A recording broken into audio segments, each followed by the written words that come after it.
ڕۆژی 28 ئەیلول لەسەر تاسەری هەرێمی کوردستان دەنگدانی تایبەت بۆ خولی پێنجەمی پەرلەمانی کوردستان دەست پێ دەکات کە دەنگدەری تایبەت تەنیا هێزەکانی پێشمەرگە و زێرەڤانی و ئاسایش و هێزەکانی ناوخۆ دەگرێتەوە جگا لە پۆلیسی هاتوچۆ. کۆمسیۆنی باڵای سربەخۆی هەڵبژاردن و ڕاپرسی 99 بنکەی دەنگدانی لە هەموو هەرێمی کوردستان بۆ 1940,148 دەنگدەری تایبەت کردوتەوە بۆ ئەوەی لە هەشتی بەیانی تاوەکو شەشی ئێوارە دەنگ بدەن.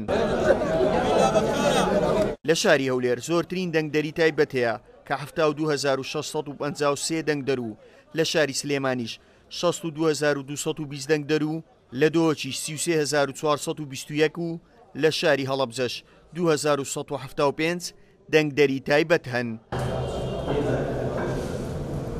کۆمسیۆنی باڵای سربەخۆی هەڵبژاردنەکان ڕایگەیاندووە بۆ هەڵبژاردنی خولی پێنجەمی پەرلەمان دەنگدانی VIP و مەرزدار نامێنێت و کارمەندانی تەندروستی لە ڕۆژی دەنگدانی گشتی وەکاوڵاتی ئاسایی دەنگ دەدەن، بەڵام ئەو نەخۆشانەی کە لە نەخۆشخانەکان خوێندراون و زیندانیانیش مافی دەنگدانیان نابێت، ئەوەش وە کۆمسیۆن دەڵێت بەهۆی نەبوونی داتایەکی دروست. هاوکار عەبدوڕەحمان، کورسات نیوز، هەولێر.